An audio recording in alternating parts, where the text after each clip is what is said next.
Então, pessoal, dando continuidade às nossas questões do projeto 503, né? Que é exatamente que a gente vê todo o conteúdo da enfermagem na forma de questões. Então, nós estamos resolvendo aqui a parte de saúde da mulher, beleza?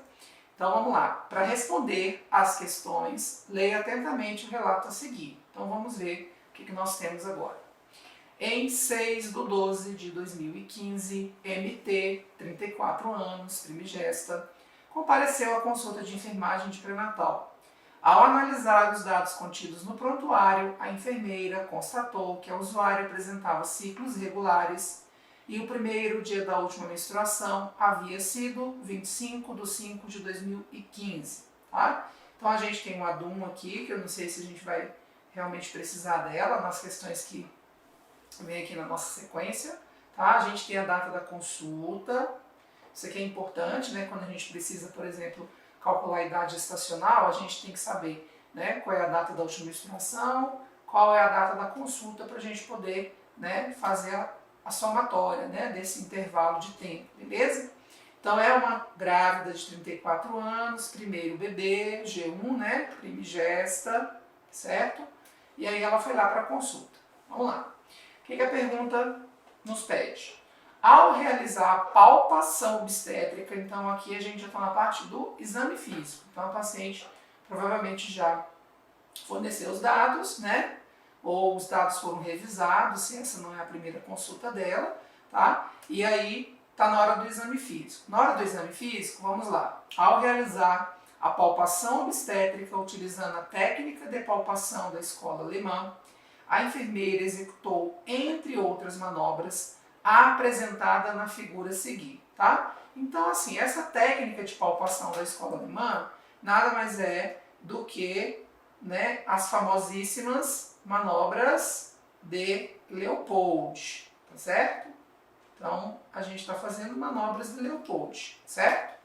Então, observe como é que ela está palpando, né? Ela está palpando, né? A posição da mão dela está indicando que ela está, né, de costas para a paciente nesse momento, beleza? Então, o momento em que a gente vira de costas para a paciente para fazer essa manobra, tá? É o quarto momento. Então, quando a gente fala de manobra de Leopold, nós temos 4 tempos. O quarto está até um pouco em desuso, né? Esse quarto tempo aqui.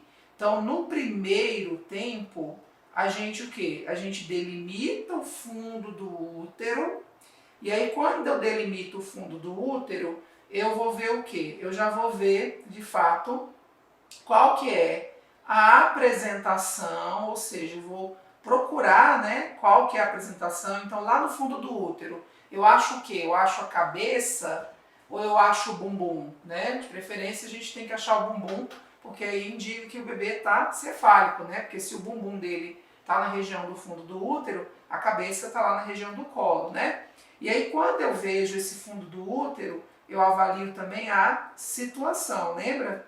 Então, a apresentação ela pode ser o quê? Cefálica, pélvica ou córmica. E a situação ela pode ser o quê? Longitudinal, transversa ou oblíqua, né? Então, lembrando que a apresentação é a parte que se apresenta a pelve. Situação é a relação entre os eixos materno e fetal, beleza? Então, aqui é isso. Aí depois, no segundo tempo, né, a gente até resolveu uma questão sobre isso aí nos vídeos anteriores, tá? A gente vai ver o que? A gente vai ver a posição do dorso, não é isso? Então, a gente faz aquela palpação ao longo de toda, né, parte lateral ali do abdômen gravídico. Então, primeira manobra, a gente delimita o fundo, né, procura a parte que se apresenta, concomitantemente a gente já está verificando a situação, porque se existe uma parte ali é porque ele está em longitudinal. Se o fundo está vazio, é porque ele pode estar transverso ou oblíquo, né, quando esse fundo do útero está vazio. Beleza? Aí a gente vem com a mão na lateral do abdômen gravídico e faz a palpação do dorso, né? Depois que eu fiz isso, aí a gente vai para um terceiro tempo ou uma terceira manobra, tá? E que a gente vai verificar o quê? a mobilidade da parte que se apresenta, tá? Então, a mobilidade da apresentação. Então, nós vamos ver, né? Se for a cabeça que está lá embaixo, né? A gente vai pegar a cabeça e vai dar uma sacudidinha. A gente geralmente com a mão assim, né? Tipo um C, pega a cabeça do bebê e sacode. E observa se esse bebê ele está alto, móvel, ou se ele está encaixado, insinuado na bacia, tá? E aí o quarto tempo é esse tempo que está demonstrado aqui na figura, que a gente se vira, né, de costa para paciente, escava a bacia para poder verificar a atitude, ok? A atitude fetal. Então, se esse bebê está fletido ou defletido, beleza? Então, meio que respondi, então, ó, os tempos das manobras de Leopold, que é essa técnica de palpação, segundo a escola alemã que ele está dizendo, e aí agora vai ficar fácil, né, a nossa perguntinha. Esse movimento tem como propósito A. Então, esse movimento que a gente acabou de ver aqui na figura, ó, tá? Então, a enfermeira está de costas para o paciente, escavando a bacia, beleza? Então, verificar a mobilidade fetal? Não, né? A mobilidade fetal, que é a altura, a gente vai ver isso no terceiro tempo, beleza? Então, terceira manobra. Exploração dos flancos para sentir o dorso fetal e os membros? Não, né? Na verdade, a gente sente o dorso fetal, esse dorso fetal aqui é na segunda manobra. E quando a gente faz aquela palpação, né, lateral ali na região do abdômen gravídeo, tá? Identificação da região fetal que ocupa o fundo do útero, isso a gente vê no primeiro tempo. Então, no primeira manobra, tá, é que a gente vai delimitar o fundo do útero e ver o que tem no fundo, tá? Se é bumbum, se é cabeça, se tá vazio, porque aí se tiver vazio realmente a gente sabe que é uma situação que não é longitudinal, né? Pode ser transverso ou oblíqua, tá? Verificar a vitalidade fetal. Manobra de Leopold não verifica a vitalidade fetal, tá bom? Para verificar a vitalidade fetal, a gente lança a mão dos movimentos fetais, da observação dos movimentos fetais, mais a ausculta dos batimentos cardiofetais, tá? Então, MF mais BCF, para a gente verificar vitalidade fetal, se esse bebê tá bem, né? Tá saudável, tá ativo, né? E exploração da escava para verificar a existência da apresentação fetal no estreito superior da bacia. De fato, é isso, né? Então, a gente, além de verificar essa apresentação fetal no estreito superior da bacia, a gente vai também verificar se esse bebê está fletido ou não, que é o que a gente chama de atitude fetal. Tudo bem? Então, a nossa resposta da questão é a letra E. A manobra, o quarto tempo da manobra, ele é dessa maneira como a gente observou na figura. Então, aqui o segredo é você ver qual que é o tempo, né, da manobra. E aí, o que vai te dar a dica? O que vai te dar a dica é exatamente você observar que as mãos aqui da enfermeira, ela está assim. Então, se ela está assim, é porque a enfermeira está de costa para o paciente. E ela estando de costa para o paciente, né, é o momento da quarta manobra, beleza? E ela está escavando, né, a bacia, que ele chama aí de escava, tá? Então, são esses espaços ali que existem nas cristas ilíacas que a gente consegue botar a mão. Essa manobra é uma manobra que está em desuso, tá, gente? Ela é bem desconfortável de fazer. A maioria das vezes a gente para no terceiro tempo, tá? Então, só se realmente eu precisar muito fazer essa quarta manobra. Mas, nos manuais, existe no caderno de atenção básica, caderno do pré-natal, ela está lá descrita e para efeito de prova você precisa saber para que serve essa quarta manobra, né? O que ela verifica. Tudo bem? Então, fechamos a questão. Vamos adiante. Então a próxima fala assim, ó. Segundo a publicação do Ministério da Saúde 2013, que é o que tem lá no caderno de atenção básica, né? A gonadotrofina coriônica, ou seja, o beta-HCG, utilizado para o diagnóstico da gravidez, pode ser detectada no sangue periférico da mulher grávida a partir de... Bem, vou fazer uma, vamos dizer assim, uma crítica, tá? A essa questão, tudo bem? Por quê? Porque aqui, de fato, assim, ele está mandando você seguir a publicação do Ministério da Saúde lá de 2013. Então, querendo ou não, isso já é... E assim, se foi publicado em 2013, isso é baseado em técnicas de exames antes disso, porque depois que você, né, para você publicar um caderno de atenção básica, leva ali alguns anos, né, para que isso seja revisado, seja reescrito, a depender da situação, tá? Então, o que se tinha na época, né, quando isso foi publicado, é diferente do que a gente tem hoje, tá bom?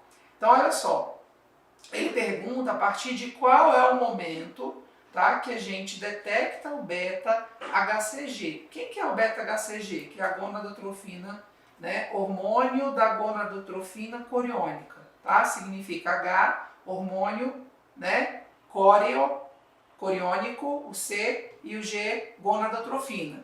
Por que tem esse nome? Porque ele é produzido pelo córion, né? O córion é aquela membrana mais externa que vai formar o saquinho gestacional, tá? Então essa gonadotrofina coriônica, ela é produzida pelo trofoblasto, pelo tecido trofoblástico, que é exatamente aquele tecido que vai invaginar, que vai formar a placenta, né? Então isso é a gonadotrofina coriônica.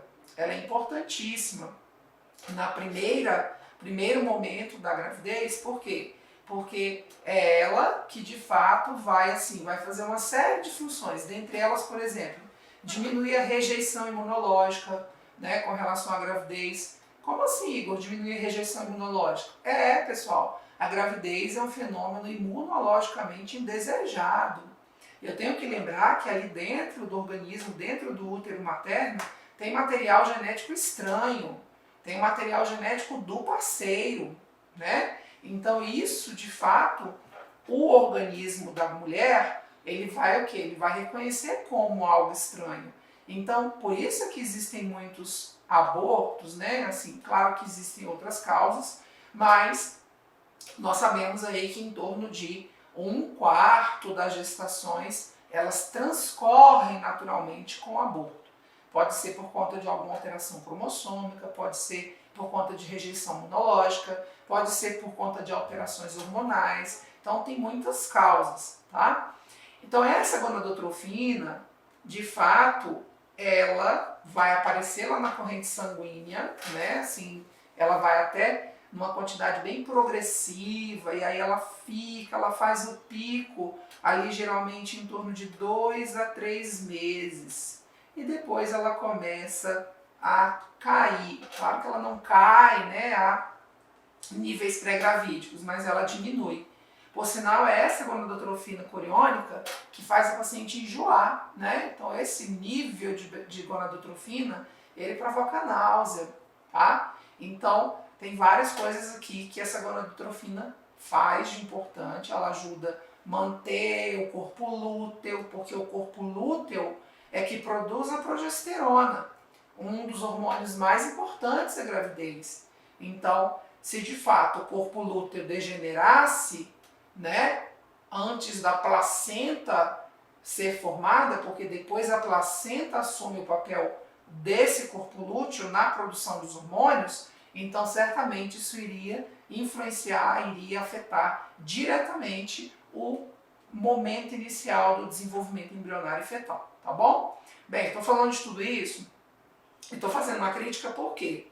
Porque a resposta da nossa questão, ela não é exatamente o que a gente tem na realidade de hoje, tá? Hoje nós temos exames de gonadotrofina coriônica, nós temos métodos, né, para avaliação, para quantificação dessa gonadotrofina que são tão específicos, tão acurados, equipamentos que são tão assim, tão já mais modernos, que tipo tem paciente que 2, 3 dias depois que houve o atraso menstrual, ela já corre no laboratório, faz, e o exame ele é tão sensível que ele já consegue detectar alteração.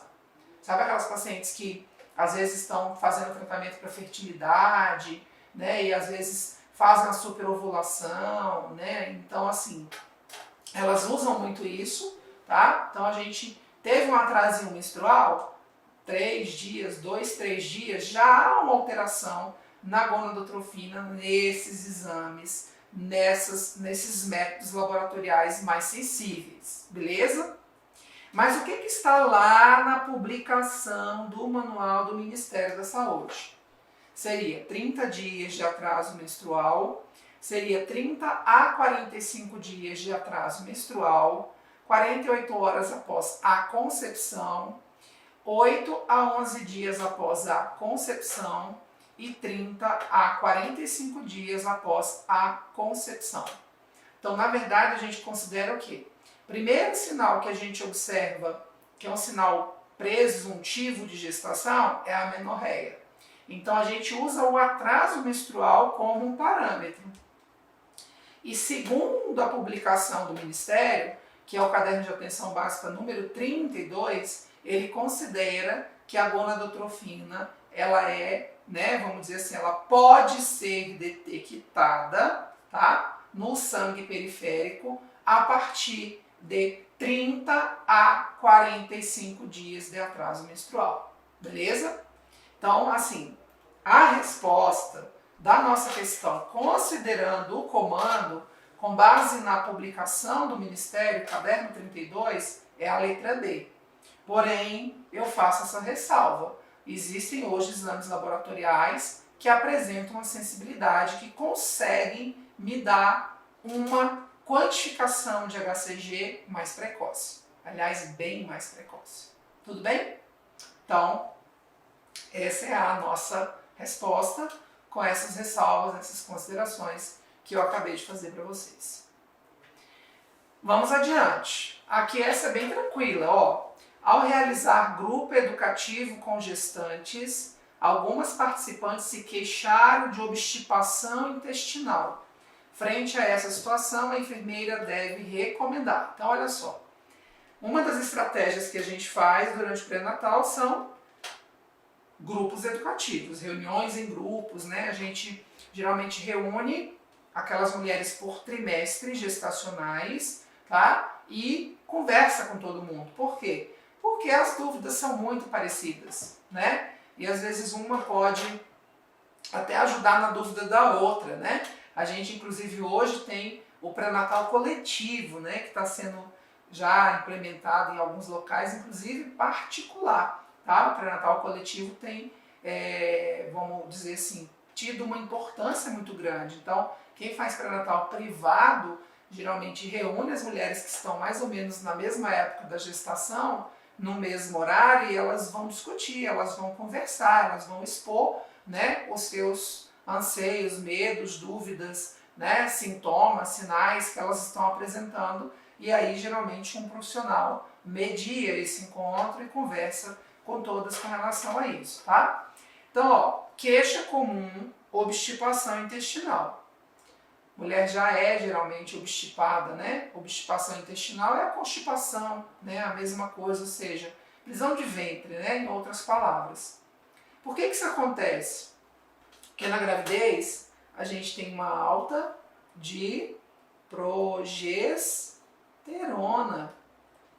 E a progesterona, ela faz o quê? A progesterona, ela é um relaxante da musculatura lisa, tá? Então ela promove o relaxamento da musculatura lisa de um modo geral, dos vasos sanguíneos, né, que a gente inclusive observa uma queda da pressão arterial por conta disso, dos órgãos do trato gastrointestinal de um modo geral, o que aumenta a sensação do empachamento, o que aumenta, por exemplo, até a náusea, o que faz com que essas mulheres fiquem constipadas também, tá bom? Bem, então vamos lá. Qual que é a recomendação então aqui para resolver a prisão de ventre, né? A obstipação intestinal? Derrubar a progesterona ninguém pode, né? Por conta da gravidez. Então tem que fazer o quê? Tem que tentar algum outro hábito, geralmente relacionado à alimentação, que pode ajudar nesse processo. Geralmente a gente sabe que, né, constipação intestinal, obstipação intestinal, a gente orienta a aumentar o consumo das fibras, não é isso? Por quê? Porque a fibra, ela aumenta o bolo fecal. E ela aumentando o bolo fecal, ela aumenta a peristalse intestinal. Beleza? Então, seguindo esse princípio aqui da fisiologia, o que a gente teria que fazer, né? Qual seria a recomendação? A ingestão de dieta rica em resíduos, como verduras, frutas cítricas e cereais integrais. Então, verdura tem, né, resíduo, tem fibra. Fruta cítrica também. Geralmente a gente fala, tá com prisão de ventre, come laranja, né? Laranja com bagaço, mexerica. Por quê? Porque tem muita fibra, né? Aqueles gominhos, aquelas estruturas, elas ajudam a aumentar o bolo fecal e, consequentemente, aumentar a peristalse intestinal, tá? E integrais. Integral também são alimentos que contêm muita fibra, beleza? Então essa já é a nossa resposta. Nós vamos recomendar ingestão de alimentos ricos em fibras. Verduras, com resíduos, né? Então, tipo brócolis, folhas de um modo geral, folhas verdes, né? Então tudo isso tem muito resíduo, aumenta a motilidade, tá? Frutas cítricas e os cereais integrais. Pronto. Na letra B diz assim: o consumo de dieta fracionada e evitar a ingestão de chá preto, café e doces. Isso aqui estaria muito relacionado ao quê? A pirose, né? Então, a orientação de pirose. O que é pirose, professor? Pirose é azia, tá? Então, de fato, assim, o paciente também tem queixa de azia, de pirose. Então, para a pirose, a gente falaria em dieta fracionada, para enjoo também, né? A gente usa a dieta fracionada, né? Uma das orientações. E aí, como a gente tem irritantes gástricos aí, no caso chá preto, café e alimentos ricos, né, em carboidratos, os doces, então a gente faria a orientação se a paciente tivesse queixa de pirose, ok? Azia. Aumento do consumo de alimentos ricos em gorduras e carboidratos, de forma alguma, né? A utilização de medicamentos laxativos uma vez ao dia ao se deitar. Não dá para ficar 9 meses tomando laxante, né, gente? Então essa não é a orientação, né? E a gente também não faz prescrição de laxantes, ok? A gente tem que falar em laxantes naturais, né? Então as frutas que são ricas em fibra, a ameixa, o mamão, né? As verduras que têm os resíduos, né? O brócolis, os verdes folhosos de um modo geral, couve, tudo isso aumenta realmente a motilidade. E a diminuição do consumo de açúcar e doces em geral. Isso não está relacionado especificamente com a constipação, né? Faz parte da alimentação saudável, previne, por exemplo, diabetes mellitus-gestacional, né? Assim ajuda, ok? Não que previna, mas, né, diminui o risco da paciente fazer um diabetes, uma vez que a gravidez já é, né, um fenômeno que pode fazer a paciente ter o quadro de diabetes por conta do hormônio lactogênico placentário. Tudo bem? Então, a nossa questão tem como resposta correta a letra A. Vamos adiante. Olha lá. Ao conferir o resultado de exame de sorologia para toxoplasmose de uma gestante com 10 semanas de idade gestacional, sem queixas, a enfermeira observou que a IgG estava positiva e a IgM estava negativa. Frente a essa situação, é correto afirmar que a gestante. Então, olha só, ela fez uma sorologia para toxoplasmose, que é um exame obrigatório do pré-natal, não é isso? Tinha 10 semanas. Beleza. E aí ela observou o quê? Que a IgG estava positiva e que a IgM estava negativa. Ou seja, o sonho de consumo para qualquer enfermeiro. Ter a paciente no pré-natal apresentando esse resultado de exame. Por que eu estou falando que é o sonho de consumo? Porque IgG significa memória imunológica. Então, se a paciente apresenta IgG positivo para toxoplasmose, significa que ela já tem anticorpos contra o Toxoplasma gondii, que é o protozoário causador da toxoplasmose. Olha que maravilha! É o que eu quero, né? Que aconteça de fato. IgM indica as infecções ativas. Então, ela não tem infecção ativa, está negativo, olha que beleza. Então, se ela tivesse com IgM positivo, seria infecção ativa para a toxoplasmose. Então, esse, vamos dizer assim, é o meu sonho de consumo. Eu queria que todas as gestantes viessem assim para mim. Por quê? Porque essa gestante é a gestante que a gente a chama de imune. Então, essa está imune. Existe a possibilidade dela ser IgG positiva e IgM positiva? Tipo assim, é uma recidiva de tóxico? Existe. Mas isso geralmente é muito comum em pacientes que apresentam alguma imunossupressão. Por exemplo, paciente HIV positiva, ela pode ter IgG positiva e ela pode recidivar tóxico. Tóxico não é comum recidiva. Ela recidiva geralmente quando existe imunossupressão associada, tá? Então, quando eu estou avaliando toxoplasmose, ó, IgG e IgM, a primeira situação é essa que se apresenta aí. IgG positiva e IgM negativa, que é da paciente que está imune. Temos outras situações? Temos. A outra situação seria essa aqui, ó, negativa, negativa. Ou seja, o paciente não tem nem IgG nem IgM. Nesse caso, a gente fala que ela é susceptível. Essa aqui é uma das mais preocupantes. Por quê? Porque ela nunca teve contato com o Toxoplasma gondii e não é agora que é para ter.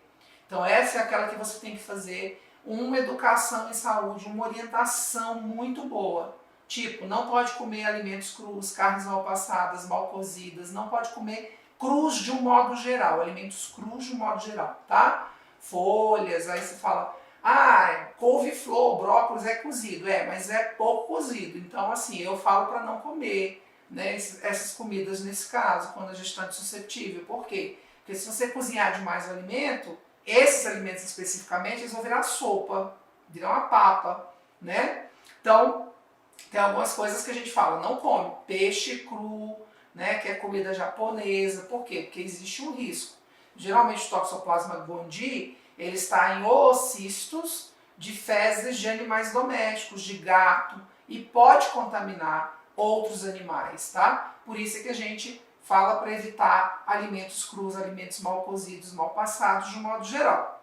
Essa situação aqui é a que está com uma infecção ativa recente, tá? Infecção ativa recente. Então, ela não tem IgG e ela está com IgM positiva. Então, essa gestante, ela tem que ser orientada a fazer o uso da medicação. Existe a medicação para poder, né, que a gente usa no pré-natal para toxoplasmose, tá? E esse último caso aqui, ó, IgG positivo e IgM positiva, seria uma situação de recidiva. Então, se você pega uma situação dessa, você tem que inclusive investigar se a paciente tem alguma doença que faça imunossupressão, que possa ser a causa dessa recidiva de toxoplasmose. Tudo bem? Então, aí só vamos ler aqui as questões para a gente poder marcar, né? Então, ela apresenta risco de contrair a doença durante a gestação? Teoricamente, não. Por quê? Porque ela tem anticorpos contra, IgG positiva. Pode ter sido infectada pelo Toxoplasma gondii durante a gestação? Se fosse, ela seria IgM positiva e não IgG positiva, conforme é a nossa grávida aqui da questão, tá? Apresenta a forma aguda da doença, embora assintomática, também estaria relacionada com IgM positiva, não IgG. Ela deve ser considerada imune? De fato é, como eu já tinha comentado com vocês, IgG, memória imunológica. Pode ter sido infectada pelo agente muito recentemente, ou o resultado da IgM é falso positivo? Não, né, pessoal? Então, aí a gente já está especulando, né, a possibilidade de falha, mas se ela tem IgG positivo, já está me dizendo que ela tem anticorpos contra. Então, ela é, de fato, imune, a não ser que ela tenha alguma doença imunossupressiva que faça com que ela tenha uma recidiva, tá? Mas, de um modo geral, é a nossa imune mesmo. Tudo bem? Então, a gente faz uma pausa rápida e aí daqui a pouco a gente volta para continuar a resolução das questões do projeto 503. Até já, galera!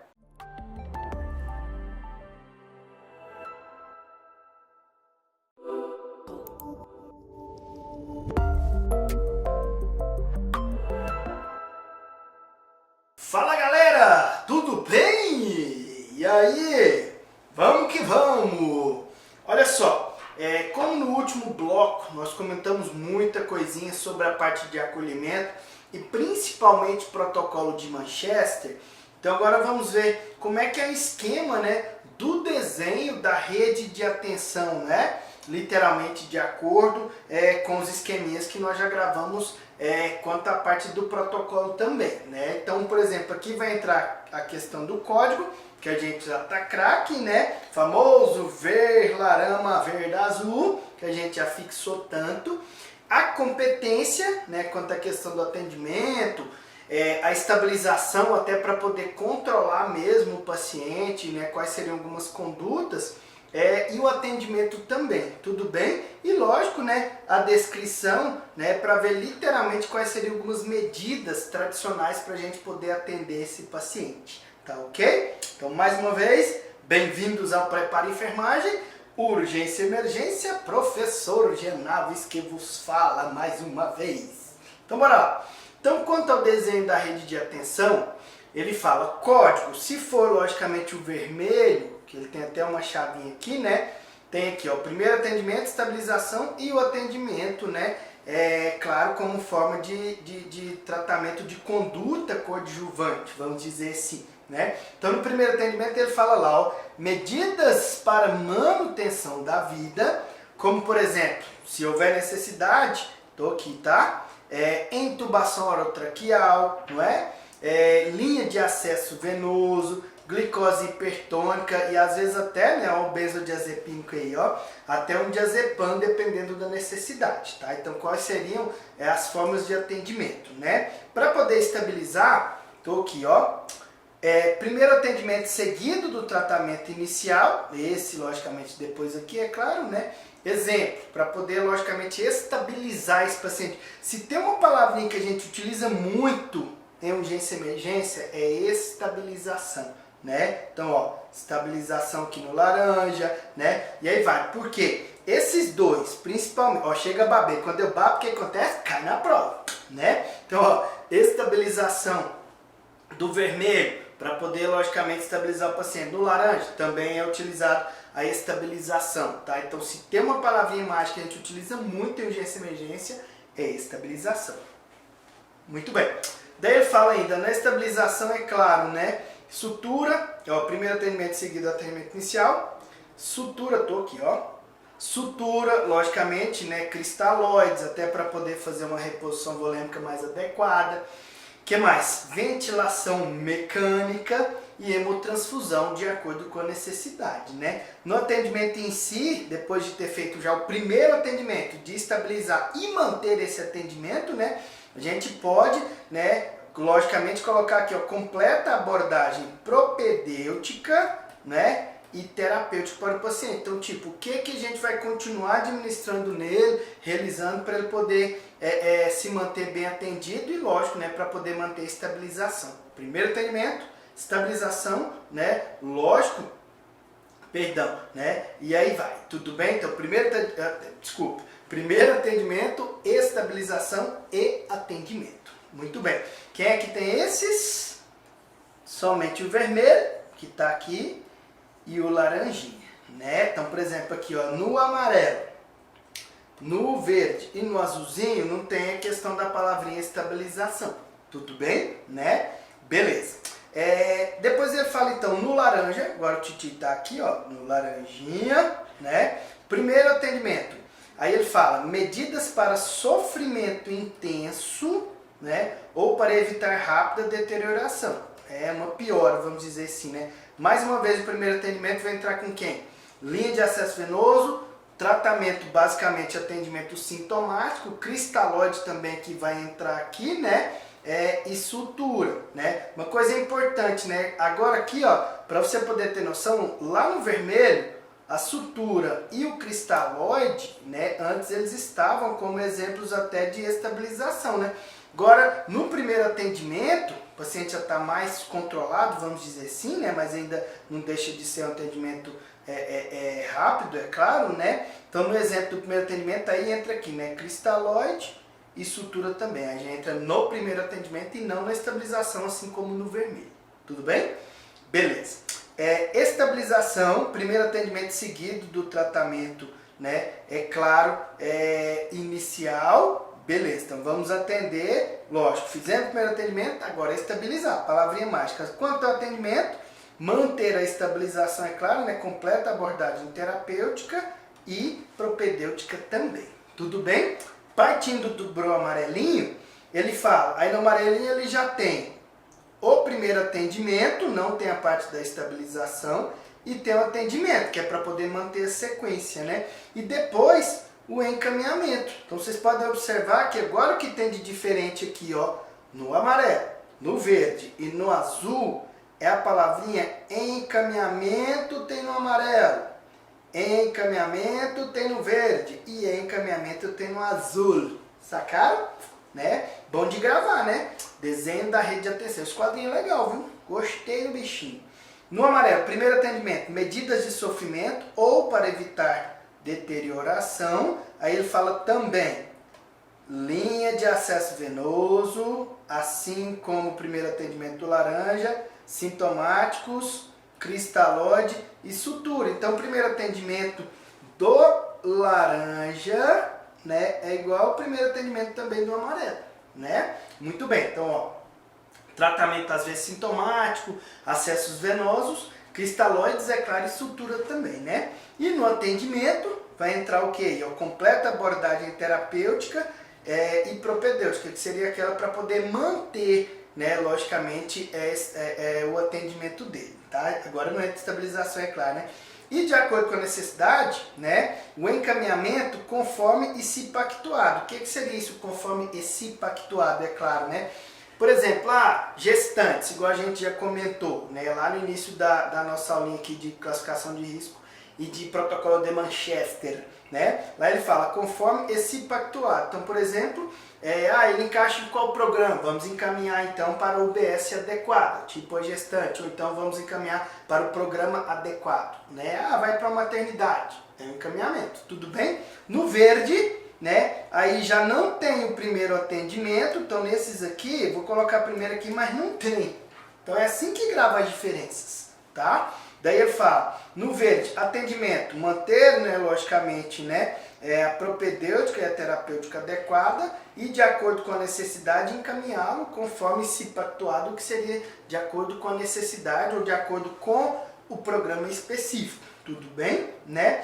No azulzinho também é igual, então no azulzinho também é atendimento e é encaminhamento, então atendimento conforme a propedêutica e terapêutica adequada, e no azulzinho, no encaminhamento, conforme e se pactuado também. Então aqui tem os macetezinhos, né? Então aqui eu destaco, no verde e no azul, tem apenas atendimento e encaminhamento. Não tem o primeiro atendimento e muito menos a estabilização, né? No amarelinho, talvez seja o mais diferente aqui, né? Ele tem o primeiro atendimento, tem o atendimento e encaminhamento e não tem estabilização. E no vermelho e no laranja tem a palavrinha estabilização, né? Professor, eu não entendi muito bem esse daí, lógico que não tem como o Titi te responder aqui agora. Volta aí, aí você pode pegar tudo de novo, né? Gravar, que esse quadrinho é bastante interessante. Fechou?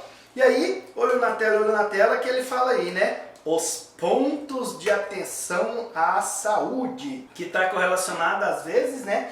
Alguns aqui até um encaminhamento, né, gente? Então ele fala lá, né? As UAPs, Unidade de Atenção Primária à Saúde, é local de atendimento de agudos, tranquilo? Né? Os hospitais locais têm importância na rede quando acessam um serviço de maior densidade tecnológica, ultrapassa a hora do deslocamento. Então aí já tem os hospitais locais, é claro, né? Muito bem. As famosas UPAs, que estão em alta, né? Aqui, ó, famosa UPA, Unidade de Pronto Atendimento, são estruturas intermediárias entre, presta atenção aqui, ó, entre a atenção primária e os hospitais. Não, a UPA não é bem um hospital, apesar de que no Brasil a gente vê tantas UPAs aí que parecem um hospital, né? Mas é como se fosse a ponte, né, entre a atenção primária e os hospitais, né? Tem sentido, portanto, em municípios maiores ou como estrutura de estabilização simples e devem ser formalmente vinculadas ao hospital de referência. Então, uma UPA não é bem um hospital, gente, mas ela é uma unidade de referência, lógico, uma unidade de pronto atendimento. É como se fosse, igual eu disse aqui, né? Os pontos de atenção à saúde. É uma ponte entre a atenção primária e os hospitais. Mas estabilizou, principalmente lá, né? Lembra? Do verde-laranja, verde-azul, no vermelho e no laranja, tem a questão da estabilização, não é? Hospitais, lógico, né? Micro-regionais. Tem que ser referência para, no mínimo, 100 mil habitantes, os hospitais micro-regionais, né? E alguns deles devem responder a traumas mais complexos de forma definitiva ou como estabilização, né? Muito bem, esses são interessantes, tá? Então, ó, tem como referência para, no mínimo, 100 mil habitantes, tudo bem? Porque os hospitais macro-regionais se especializam de acordo com o fluxo pré-determinado e alguns têm que ter escala mínima, eita, aí é coisa, hein? De 1 milhão de habitantes. Sei nem quantos zeros colocam em 1 milhão de habitantes, né? Tá? E 1 milhão de habitantes para se tornar a referência. Exemplo, alguns tipos de trauma, né? Então, por exemplo, Brasília nós temos hospitais macro-regionais, tal, especializados mais na parte de traumas de grande impacto, lógico, e como o Distrito Federal é dividido em regiões, ou a gente chama aqui de cidades satélites, para quem não conhece Brasília, né, tem os hospitais regionais, né? Então, por exemplo, região, por exemplo, do Gama, né, por exemplo, que é uma satélite de grande porte aqui, né, que realmente no mínimo é de 100 mil habitantes, então já considera já um hospital micro-regional. Um macro, que seria realmente uma unidade de suporte maior, como por exemplo, nós temos um hospital de referência na parte de trauma, tudo bem? Né? Então todos, logicamente, pontos de atenção à saúde. Tudo bem? Beleza? Então agora, estralem os dedos. Bora focar, que agora aqui é legal, que eu particularmente adoro resolver questões com vocês. Existem questões leves, questões moderadas e questões pesadas também, né? Ultimamente temos resolvido muitas questões pesadas. Aqui está mesclado, tem de tudo um pouco, né? Porém, é o seguinte, você só acha uma questão fácil quando você não está fazendo a questão no concurso, porque no dia da prova parece que todas as questões ficam difíceis. Aí depois que passa você pensa, caramba, essa questão é muito fácil, só que às vezes você errou, né? E aí vai. Então olho na tela para a gente poder gravar, né? E considerar outras questões importantes aí. Então bora lá? Bora focar. Essa daí é legalzinha também para a gente poder gravar. Então vamos lá, vamos respirar. Questão 1. Instituto AOCP, né? Vai resolver muitas questõezinhas da OCP 2018. Daí ele fala, né? Um dos protocolos utilizados na avaliação e classificação de risco em serviços de saúde é o protocolo de Manchester, né? Referente a esse protocolo, é correto afirmar. Daí ele fala, letra A, ele é baseado em categorias de sinais e sintomas, certo ou errado? Bem sugestivo, hein? Parece que já matou, né? Letra B ele fala, né? Ele é baseado nas escalas de urgência pré-definidas que podem induzir o diagnóstico, baseado em escalas de urgência. Primeiro que não necessariamente, né? Na verdade, ele não é bem baseado em escalas, né? Ele está mais sitiado ou mais relacionado à questão dos sinais e sintomas. Se eu não me engano, nós falamos isso até no nosso materialzinho, né? Aí tem gente que fala assim, essa aí eu já matei, a tal questão. Porque tu acabou de ver o conteúdo, Zé Ruela. E aquele companheiro que não está acompanhando isso aqui, ele está milhões de passos atrás de você, né? Então tá, então essa daqui já está errada também. Letra C, ele deve ser realizado apenas por profissional médico? Não, né? Tanto é que quando você está lá, tal, chega lá na unidade, quem é que está sentado numa salinha lá para poder colocar sua pulseirinha e avaliar seus sinais e sintomas? Enfermagem, enfermeirinho, né? Letra D, as prioridades desse protocolo foram separadas em 12 grupos, não necessariamente, né? Olha aí, ó, o que já ajuda pra gente? Ver de novo. Larama, que mais? Até o Joe já tá craque nisso, né? Verde, azul, verde, laranja. Gente, até o final do século eu consigo fazer um Z de novo. Verde, laranja e verde, azul. Então você considera 1, 2, 3, 4, 5 grupos em média, né? A gente pode classificar assim, né? E no o atendimento por ordem de chegada no serviço de saúde é a base para esse protocolo. Não, né? Tem ordem de chegada, tem ordem de chegada, mas quando a gente considerar lá, né, do amarelo, do verde, do azul, mas na verdade isso aqui é para poder classificar, claro, né, qual a conduta imediata e qual pode ser considerada imediata, né? Mas ele falou que, lógico, é a base, a ordem de chegada é a base? Lógico que não. Então aqui é a ordem emergencial, ou de necessidade, ou de acordo com os sinais e sintomas. Então realmente o 1 seria letra A de avião, sem dúvida alguma. Boa questãozinha, viu? Parece fácil, mas não é tanto assim não, né? Muito bem. Perdão. Para variar, se tu gravar de novo, que a gente comenta todo dia, toda hora, você já mata essa daí, né? Ó, daí ele fala, Ápice Consultoria 2019, questões atualíssimas. O objeto primordial do acolhimento e classificação de risco nos serviços de urgência e emergência é definir prioridades de atendimento. De acordo com o protocolo de Manchester, marque a alternativa com a classificação, e o tempo de espera correto. Aqui tem um negócio legal, ó, respectivamente, né? Meu Deus do céu, hein? E aí vai. Quem lembra disso daqui, ó? 0, né? Logicamente depois vem, ó, 10, que mais? 60, depois vem lá, dobrou 120, dobrou 240. Tudo bem, né? E aí vai. Porém, o que é interessante de gravar, né? Lógico, a alternativa para a classificação é o tempo. Então, se você falar vermelho, gente, vermelho não é 10 minutos. Vermelho é 0, é um que você tem que entrar, logicamente, com atendimento imediato, né? Laranja, né? Aí, ó, se você tiver lá, vamos ver se isso aqui tá pelo menos a sequência correta, né? Laranja, verde, azul. Muito bem, né? Ó, verde, laranja, verde, azul. Verde, laranja, verde, azul. Pelo menos a ordem aí tá correta, né? Das cores. Vermelho, laranja, amarelo, verde, azul. Muito bem. Daí ele fala, né? O laranja, ó. Laranja são quantos? 10 minutos. Então já tá fora também, né? Depois ele fala, o amarelo. Amarelo, 60 minutos. Também o amarelo já tá fora, né? O verde, 60 dobrou. Aí sim, pode ser, né? 120 minutos. Parece que bateu aqui, né? E o azul, 180. Nem tem 180 que a gente considera aqui, né? No azul seria em média de 140. Então realmente a 2 seria a resposta correta. Letra o que mesmo? D de dado. Tudo bem, crianças legais, né? Boa questãozinha, né? Boa da gente poder resolver. Então letra D de dado. Mais uma aí. 3. Instituto AOCP de novo, hein? 2018. Aí ele traz pra gente um caso clínico, né? Paciente de 53 anos, da entrada no serviço de urgência, levado pelo SAMU. Olho na tela pra gente poder gravar essa daqui, né? Com ferimento por arma de fogo, que a gente chama de PAF, né?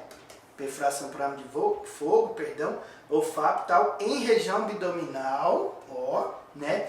E sinais de choque hipovolêmico. Gente do céu, falou de choque hipovolêmico, tu já vai pensar em problemas à vista, né? Falou de choque hipovolêmico, tu já vai pensar em problemas à vista. Aliás, à vista, ó, tô pensando em pagamento. O que é legal de gravar, é claro, né?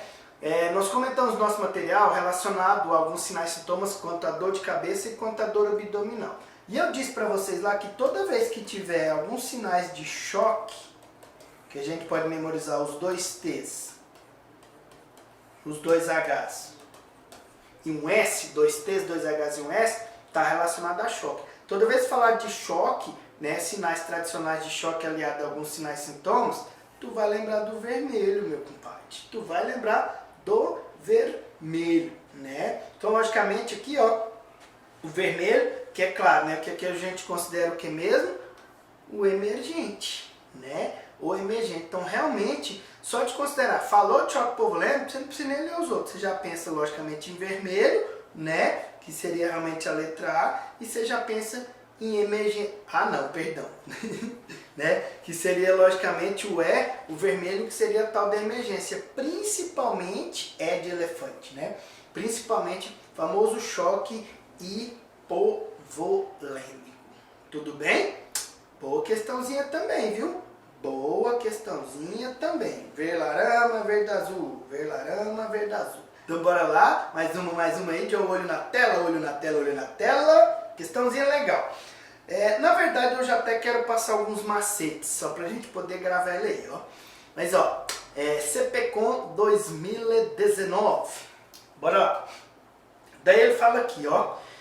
Vamos respirar. Toda vez que você estiver fazendo a prova e você estiver muito tenso, você dá aquela oxigenada no seu cérebro. Porque às vezes você fica... É engraçado que você já faz assim. Você pega a prova, você quer olhar quantas questões tem, o tamanho que é a prova... Igual, aí já provei várias vezes para vocês que nem toda questão grande é difícil. Mas tem que dar uma estudadinha, né? Aí você já faz aquela inspiração, né? Aí travou. Aí tu fica às vezes até 4 horas. A hora que você acaba de pintar as bolinhas, que você já tá quase com morte encefálica, aí você oxigena o cérebro de novo. Então oxigena a sua cabecinha, oxigena o seu cérebro, né? Literalmente, porque senão realmente você pifa e não dá conta, né? Respirou, bora lá. Faz em nome do Pai, sapeca, puxa aí nessa oraçãozinha, né, de cada um. Então, CPCON, segundo o protocolo do primeiro atendimento à dor torácica nas unidades de saúde, o enfermeiro classificador, vocês viram que a gente citou muito o classificador, né? É o profissional que está fazendo a classificação de risco, né? Submetendo, lógico, o paciente ao classificador, deverá observar e identificar certos certos riscos essenciais. Muito bem, então vamos identificar os riscos essenciais. De acordo com as informações abaixo, marque a alternativa que responde, aqui já ajuda, né? Corretamente acerca dos riscos potenciais que o enfermeiro identifica na sua assistência à dor torácica. Então presta atenção. A gente vai te dar um macetezinho. Toda vez que a gente estiver colocando, lógico, né, aplicando o protocolo, né, ou da classificação de risco, até aliado à dor torácica, para avaliar a dor, essas coisas, você vai ter que memorizar. Olha o macete aqui, ó. Foco. Esquece o mundo e olha para cá. Pelo menos por enquanto. Eita, eu tenho que fazer um curso de caligrafia. Mas não adianta, eu já ganhei vários cadernos de caligrafia e só piorou.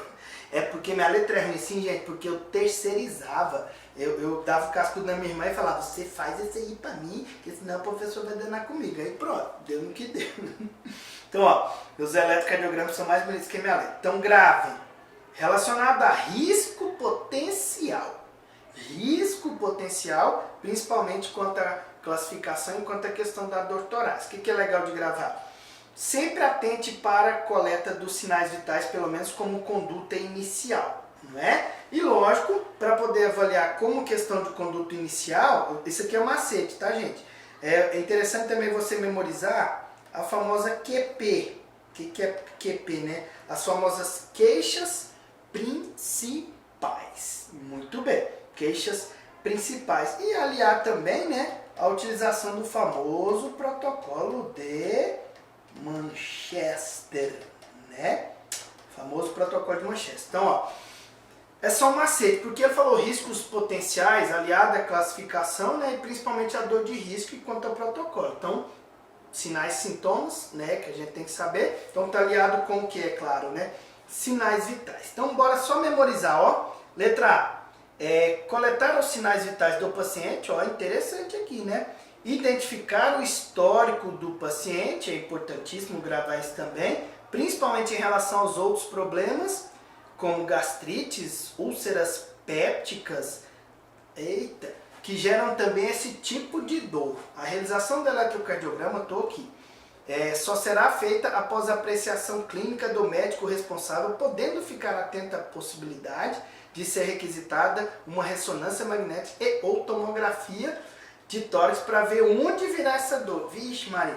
Tá, então assim, ó, ele diz para você poder ficar atento principalmente a outros problemas, como por exemplo, né, gastrite, úlceras. Então aqui já foi. Primeiro que cadê a queixa principal? Que tá faltando aqui também. E cadê, logicamente, também, né, a realização do protocolo de Manchester? Então aqui não tem. Já tá fora. Não tem a palavrinha Manchester aí, não, culpado. Tu já pode tirar essa de lei. Já vazou. Letra B, né? Letra B. Que é legal de gravar, né? O protocolo determina para coletar dados da história familiar, de infarto, AVC, identificar o histórico do paciente. Aqui até que já tem a queixa principal, né? Mas até agora ele não falou de sinais vitais. Tá? Então, cadê os sinais vitais aqui, né? Importante de gravar aqui, ó. A pergunta sobre alergia não será importante. É pior que, dependendo da necessidade até, mas não necessariamente aqui, né? Mas não tem, por exemplo, eletrocardiograma. E tá faltando também protocolo de Manchester. Então, letra B já tá errada, compadre. Né? Letra C, daí fala. Isso eu estou considerando riscos potenciais, né, para a dor torácica, de acordo até com a classificação e protocolo, né? Letra C. O protocolo pede que toda dor torácica tenha relação direta com IAM. Por isso, a coleta de dados pela família é essencial no pré-atendimento e deverá ser encaminhada ao técnico de enfermagem responsável pela triagem e pela recepção ainda no hospital. Mas cadê também aqui? Não falou em sinais vitais, não falou em protocolo de Manchester. Pronto, letra C também já está fora. Né? Letra D, coletar dados e sinais vitais do paciente, sugestivo, né? Identificar o histórico, importante, queixa principal, seguindo o fluxograma. Pela primeira vez apareceu quem, meus amigos legais, né? Do protocolo, segundo o fluxograma do protocolo de Manchester. Lógico, né? De sempre perguntar se possui alergia, né? Aqui ele até isolou, né? Ele falou que, que não será importante perguntar sobre alergia, tem que perguntar, né? É algum tipo de medicamento e ou substância. Verificar a presença de sinais e sintomas que caracterizam uma dor torácica típica. Preencher o formulário do protocolo de dor torácica. Proceder com os encaminhamentos necessários a partir do resultado da classificação. Agora, quem falou, né? Realizar o eletrocardiograma. Onde é que falou? Né? Só lá na letra A falou, mas já estava errado porque ela não fez o Manchester. Né? Mas a letra já apareceu aqui, né? Na letra D de dado. Se constatado dor típica, comunicar ao médico de plantão. Tá bonitinha essa daí, hein? 4, letra D, deixa ela de stand-by. Letra E, inserir catéter nasal de oxigênio, tipo assim, você não fez nada, nem coletou dados, nem sinais vitais, não é que não vai fazer isso aqui, mas não nessa hora, né? Se possível, começar a massagem cardiovascular, Jesus, né, mano?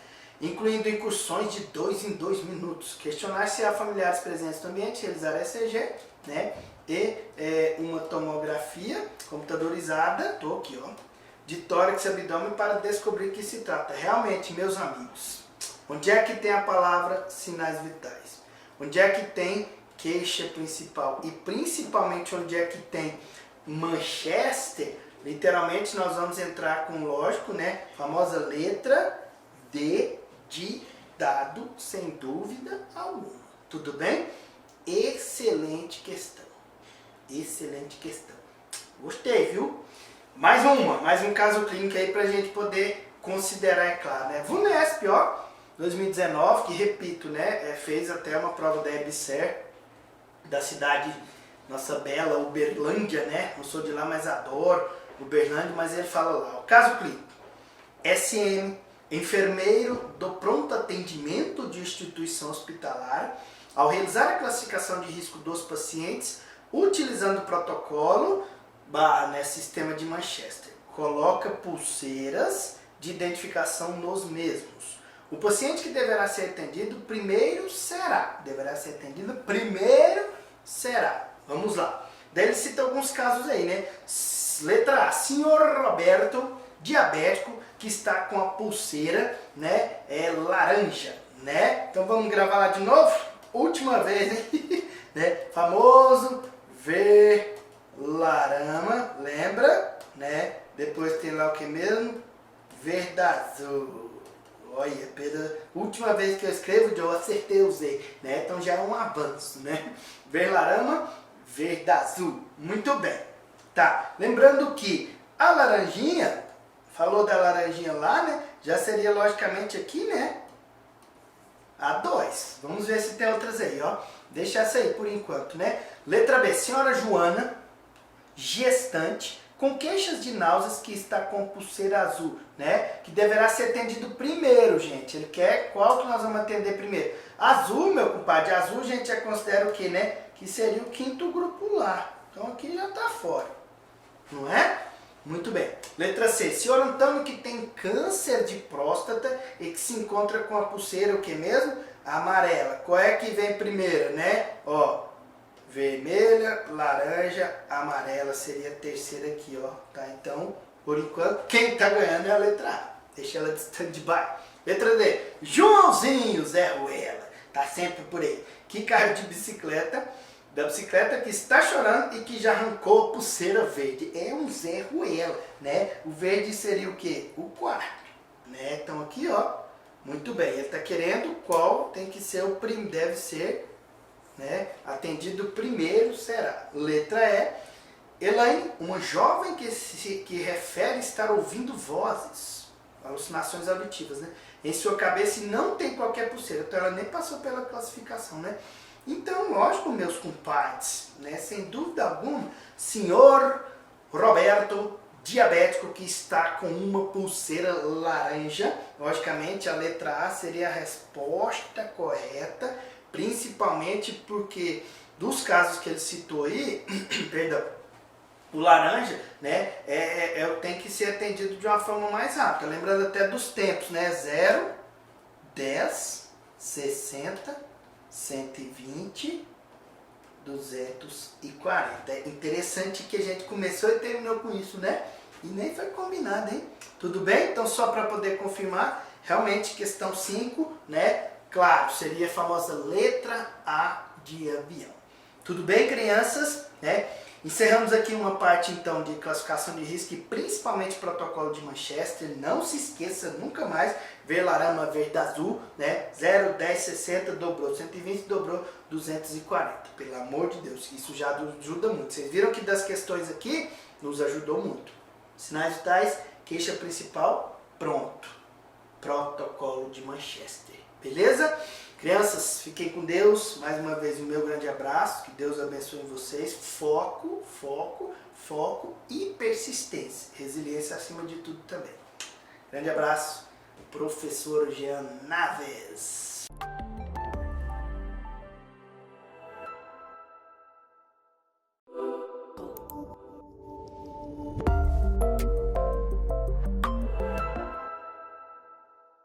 Oi pessoal, tudo bem?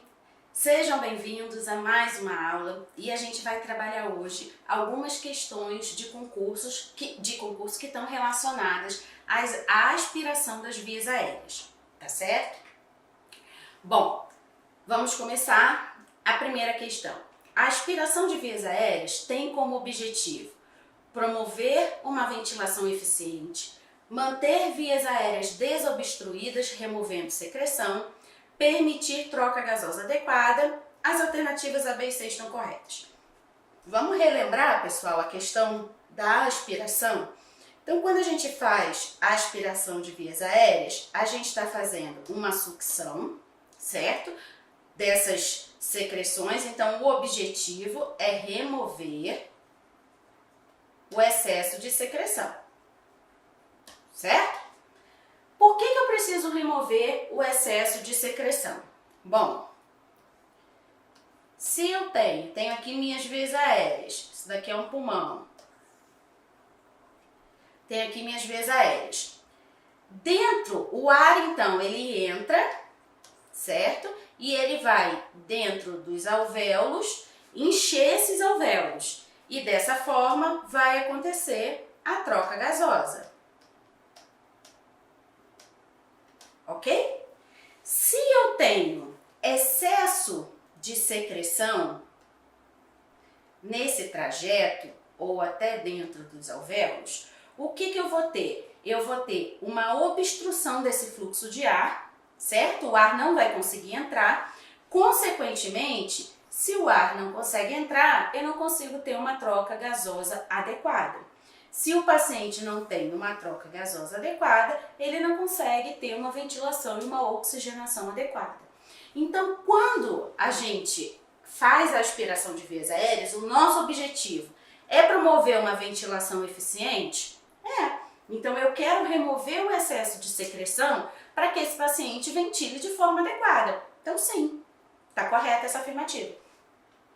Manter vias aéreas desobstruídas removendo secreção? Verdadeiro, sim. A gente quer remover secreção e desobstruir. Então se eu tiver secreção obstruindo aqui o fluxo de ar, a gente vai remover esse excesso de secreção para que o ar consiga fluir e entrar dentro dos pulmões. Eu quero, quando eu aspiro, permitir uma troca gasosa adequada? Sim, porque se eu tenho secreção, entra menos ar, eu tenho comprometimento da troca gasosa. Além disso, gente, além de entrar menos ar, isso daqui é um alvéolo. Pode não parecer, mas é alvéolo, tá? O alvéolo, ele tem essa conformação. Por que ele é desse jeito e ele não é assim? Porque essa conformação dele faz com que a gente tenha um aumento da superfície de troca gasosa. Então, aqui eu tenho uma superfície maior do que aqui, certo? Se dentro desses alvéolos eu tenho líquido, ou seja, secreção, vocês percebem que o ar ele não vai conseguir entrar em contato com essa superfície do alvéolo. Então isso diminui a troca gasosa. Então, além de obstruir as vias aéreas, a presença de secreção dentro dos alvéolos, ele também vai impedir a troca gasosa por ocluir essa superfície de troca, tá bom? Então, a resposta correta, letra D, sim. A gente usa a aspiração de vias aéreas para ventilar adequadamente o paciente, para desobstruir as vias aéreas, removendo a secreção e para otimizar a troca gasosa, tá? Então essas são 3 indicações da aspiração de vias aéreas. Então as alternativas A, B e C estão corretas. Em relação à normatização da atuação da equipe de enfermagem no procedimento de aspiração de vias aéreas, assinale a alternativa correta. Os pacientes graves submetidos... Então aqui, gente, se ele está falando rapidinho, se ele está falando da normatização da atuação da equipe de enfermagem, a gente já sabe que é aquela resolução do COFEN 557 de 2017, tá? Então a gente já sabe que está falando dela. O que essa resolução... Então antes da gente ler as opções, vamos relembrar o que essa resolução ela fala. Ela diz que quando eu tenho paciente grave, a função de aspiração de vias aéreas é privativa do enfermeiro. Tá certo? Então, independente se esse paciente tem ventilação mecânica ou não, a função é do enfermeiro. Tá certo? O enfermeiro pode delegar essa função para outro profissional? Pode. Em que condição? Em situações de emergência. Para quem que ele pode delegar essa função? Para o técnico de enfermagem, tá certo? Em pacientes que não estão graves, o enfermeiro aspira? Aspira, tá? Então não vamos esquecer, tá achando que paciente não grave, sempre quem vai aspirar é o técnico. Não, o enfermeiro aspira também, tá? Mas o enfermeiro e mais quem? O enfermeiro mais o técnico. Qualquer um dos dois pode aspirar um paciente não grave. Como que o técnico pode aspirar? O técnico pode chegar lá, olhou o paciente, eu acho que esse paciente tem que aspirar, vou aspirar? De jeito nenhum. O técnico ele só pode aspirar depois que o paciente for avaliado e prescrito pelo enfermeiro. Tá certo? Então isso é o que a resolução 557 de 2017 fala. Então agora vamos ver as opções. Letra A. Os pacientes graves, então tá falando aqui dessa parte aqui. Os pacientes graves submetidos à intubação orotraqueal ou traqueostomia em atendimento domiciliar deverão ter suas vias aéreas privativamente aspiradas por profissional enfermeiro, desde que avaliado e prescrito exclusivamente pelo médico. É isso, gente? Não. A resolução, o que a resolução diz? Que paciente grave é função privativa do enfermeiro, não preciso de médico não, para aspirar, para prescrever nada não. Então, não valoriza isso aí não.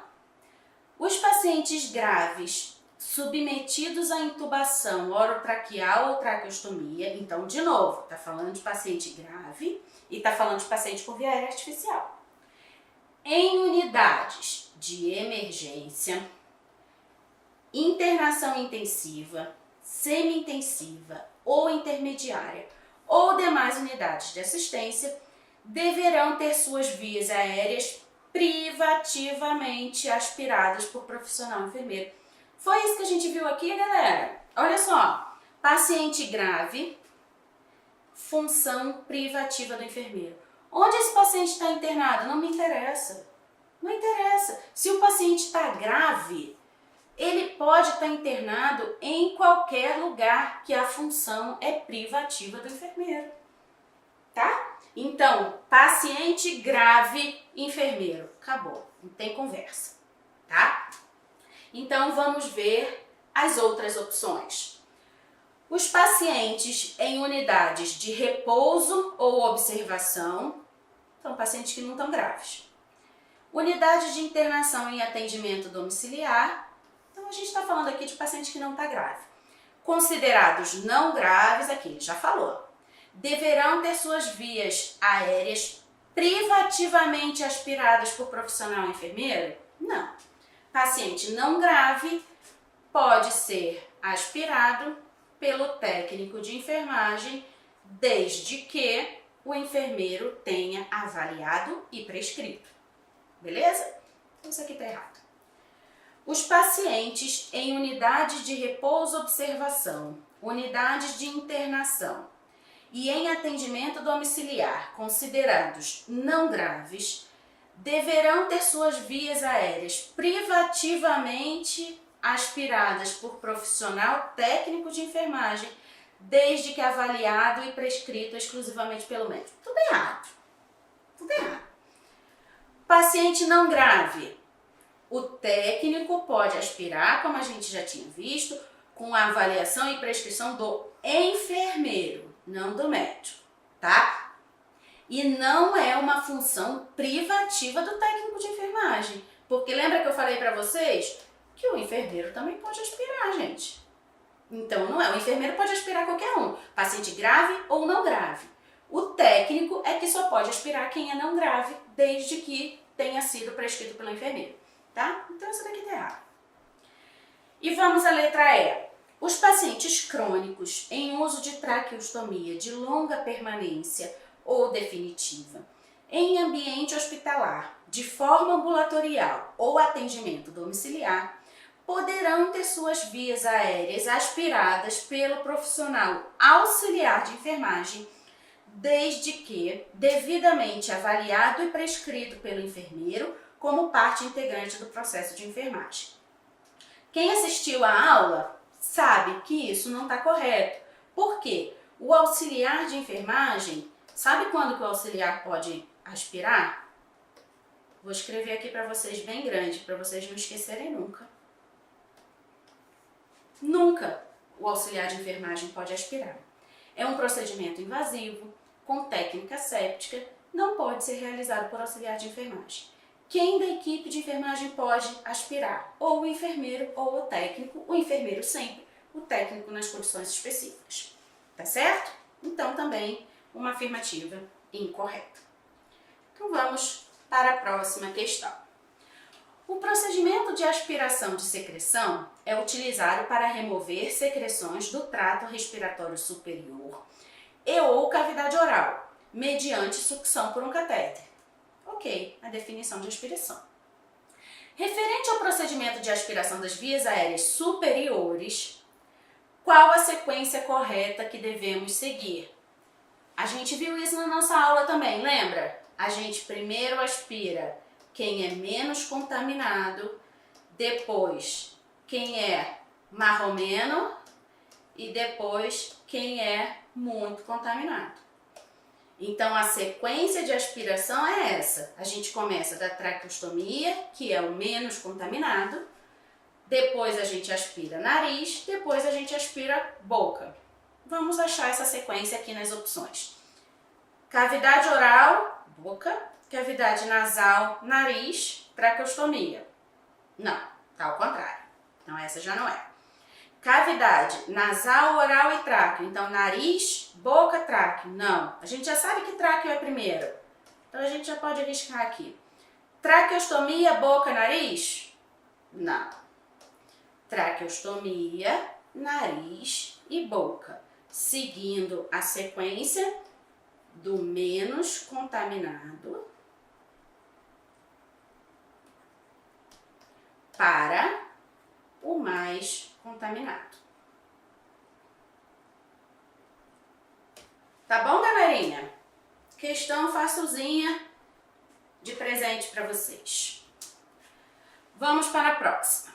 Um homem de 43 anos de idade com diagnóstico de câncer de esôfago mantém uma traqueostomia definitiva há 4 anos. Antes da gente seguir, deixa eu só fazer um comentário sobre isso aqui, com relação à traqueostomia. Algumas considerações, antes da gente entrar na questão, só para acrescentar conhecimento para vocês. A gente tem traqueostomia, cânula de plástico e a gente tem a cânula metálica. Pode ser que apareça alguma questão relacionada a isso, então eu acho importante eu destacar isso aqui para vocês. A cânula de plástico, ela é uma cânula que ela é temporária, tá?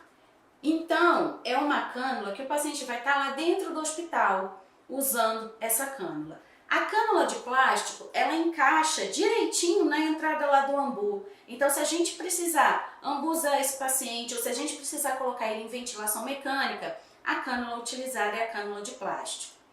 A cânula metálica é a cânula que é utilizada para a traqueostomia definitiva. O que ela tem de diferencial? Então, a cânula de plástico, ela é aspirada normalmente, igual a gente aspira o tubo orotraqueal. Tá a mesma coisa, não tem diferença nenhuma. A cânula metálica, ela tem um diferencial que a gente precisa lembrar. Ela tem, além da cânula, eu desenho bem demais, ela tem uma cânula interna, tá? Então, o que a gente precisa pensar? A gente precisa retirar essa cânula interna para lavar, porque essa cânula interna acumula secreção também. E essa cânula interna pode obstruir o fluxo de ar, tá certo? Então, se o paciente tem uma traqueostomia definitiva, se ele está com a cânula metálica, precisa lembrar que além do procedimento de aspiração da traqueostomia, a gente precisa retirar a cânula interna para lavar, tá? Não pode esquecer disso. E uma outra coisa que eu quero acrescentar com relação à traqueostomia é que quando a gente, como o tubo orotraqueal ele é mais comprido do que a cânula de traqueostomia, muitas vezes o profissional, na hora de aspirar a traqueostomia, ele não introduz a sonda toda. Então, independente se é traqueostomia ou se é tubo, a indicação é de introduzir toda a sonda até encontrar resistência. Ou seja, a gente introduz até chegar na região da carina, que é a região da divisão dos brônquios, tá? Independente do dispositivo que esse paciente está usando, se é traqueostomia ou se é tubo orotraqueal, tá? Então não é para introduzir a sonda só no pedacinho lá da cânula, não. É para introduzir a sonda toda, tá certo? Então vamos lá, continuar a questão. Devido à evolução da doença e ao uso crônico da cânula, foi internado na enfermaria de clínica médica para tratar de uma infecção respiratória. Então, o cara desenvolveu uma infecção por conta de ter uma via aérea artificial, sendo considerado não grave. Olha aí, de novo, a resolução 557 aparecendo nas questões. Deem uma lida na resolução, gente. Dá uma estudada nessa resolução, além de assistir às aulas, é importante, tá bom? A instituição possui um protocolo de aspiração de vias aéreas que orienta a comunicação imediata de anormalidades do padrão respiratório ao profissional competente, de acordo com a resolução 557 de 2017. Nesse caso, o paciente poderá ter suas vias aéreas aspiradas pelo. Então, só relembrando, é um paciente não grave, tá? Então vamos ver as opções. Técnico de enfermagem, desde que devidamente avaliado e prescrito pelo enfermeiro como parte integrante do processo de enfermagem. Que coisa mais bonita! É isso aí mesmo, tá? Não foi isso que a gente viu lá da resolução 557? O técnico de enfermagem, ele pode aspirar um paciente não grave, desde que o enfermeiro tenha avaliado e tenha prescrito e o técnico de enfermagem pode executar. O técnico de enfermagem, somente se apresentar uma situação de emergência em que o enfermeiro esteja ausente do setor. O técnico de enfermagem, ele pode aspirar um paciente em situação de emergência? Pode. Que paciente é esse que a resolução diz? A resolução diz que é no caso dos pacientes graves. Então, se eu tenho um paciente grave, a atividade é privativa do enfermeiro. Se o enfermeiro estiver ausente, o técnico de enfermagem pode aspirar. Então, não é o caso da questão, porque a questão fala de um paciente não grave, tá certo? Então, essa daqui está incorreta. O enfermeiro privativamente, então já começou errado. Não é uma atividade privativa do enfermeiro, porque é um paciente não grave. Só no paciente grave que é atividade privativa. Durante o período em que se encontrar internado no setor devido à competência técnica desse profissional. Está incorreto. Enfermeiro privativamente, eu já errado de novo. Durante as primeiras 24 horas de internação, que é o período crítico para avaliação do estado do paciente. Ainda inventou esse resto de frase aqui, porque não tem nem isso na resolução. Tá certo? Então, retomando. Paciente não grave, ele pode ter as vias aéreas aspiradas por quem? Pelo enfermeiro e pelo técnico de enfermagem. O enfermeiro pode, ele avaliou, ele quer aspirar o paciente, ele pode aspirar. O técnico pode fazer isso? Não. O técnico só pode aspirar depois que o enfermeiro avaliou e prescreveu. Beleza? E vamos para outra questão. De novo, olha aqui, gente. Pelo amor de Deus. Vocês acham que vocês têm que estudar essa resolução? Eu acho que sim. De acordo com a resolução, então, COFEN 557 de 2017, o procedimento de aspiração de vias aéreas de pacientes não graves em unidade de internação e em atendimento domiciliar, bem como pacientes crônicos em uso de traqueostomia de longa permanência ou definitiva, poderá ser realizado por técnico de enfermagem desde que avaliado e prescrito pelo enfermeiro. Ok, foi o que a gente conversou, certo? Assim, é importante o conhecimento da técnica. Então isso daqui é uma outra coisa importante, gente. Não adianta eu delegar a função, eu enquanto enfermeira, delegar a função para o técnico se o técnico não souber fazer, tá? Então o técnico precisa conhecer a técnica de aspiração para ele poder aspirar, na qual se recomenda evitar o seguinte procedimento. De novo, essas questõezinhas, prestem atenção no comando da questão, tá? Então a questão diz o quê? Que a gente deve fazer todos esses procedimentos, menos um. Então, qual é o procedimento desses todos que eu tenho que evitar? Então, vamos ler as opções. Aplicar aspiração durante a inserção da sonda. Vou marcar um xizinho aqui. Vou marcar aqui. Daqui a pouco a gente volta. Utilizar luva estéril somente na mão dominante. A técnica diz isso, né? Que a gente pode calçar luva estéril só na mão dominante, que é a mão que a gente vai segurar a sonda, que também está estéril. A mão não dominante, ela segura o circuito.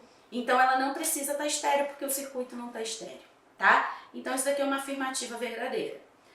Aplicar aspiração intermitente com duração de até 10 segundos. A gente viu isso, que a gente, durante qual que é a técnica de aspiração? A gente introduz a sonda sem aspirar e a gente volta, então a gente recua essa sonda, retira essa sonda, fazendo movimentos circulares de no máximo 10 segundos. Posso fazer mais do que isso? Não. Então a gente introduziu sem aspirar, voltou aspirando por 10 segundos. É intermitente por quê? Porque se eu quiser fazer de novo, eu vou fazer de novo, tá? Realizar, então essa afirmativa aqui está correta. Realizar a aspiração com movimentos rotatórios no momento da retirada do catéter. É isso aí. A gente introduz sem aspirar e aspira quando a gente está retirando o catéter. Também verdadeiro. Iniciar a aspiração pela cânula endotraqueal ou traqueostomia, depois nasofaringe e por fim cavidade oral. Outra coisa que a gente já tinha conversado. Então, primeiro eu aspiro o que é menos contaminado, depois eu aspiro o que é mais ou menos contaminado e depois eu aspiro o que é muito contaminado, tá? Então, a sequência de aspiração é primeiro o dispositivo, depois o nariz e depois a boca. Então, sim, tá correta. A afirmativa incorreta é aplicar aspiração durante a inserção da sonda, tá? Então, a técnica, ela não prevê que a gente aspire na hora que a gente está introduzindo, porque senão a gente vai retirar mais oxigênio, porque a gente vai ficar mais tempo aspirando. Então, a gente introduz tudo até chegar lá na carina. Então, eu introduzo a sonda toda até ela chegar aqui, sem aspirar. Quando eu encontrei resistência, ou seja, quando ela chegou lá no final, lá na carina, eu venho fazendo movimentos circulares e aí sim eu solto a aspiração. Esse movimento de recuo da sonda tem que levar no máximo 10 segundos, tá? Então, aplicar a aspiração durante a inserção é o que eu tenho que evitar, é o que eu não tenho que fazer. Todas essas coisas, essas outras afirmativas, sim, eu tenho que fazer. Tá certo? Bom, pessoal, espero que vocês tenham gostado. Não deixem de estudar a resolução do COFEM, que vocês já viram que cai demais em concurso, então é uma resolução que vocês precisam saber, precisam conhecer. Sabendo isso, já é questão garantida no concurso de vocês. Tá certo?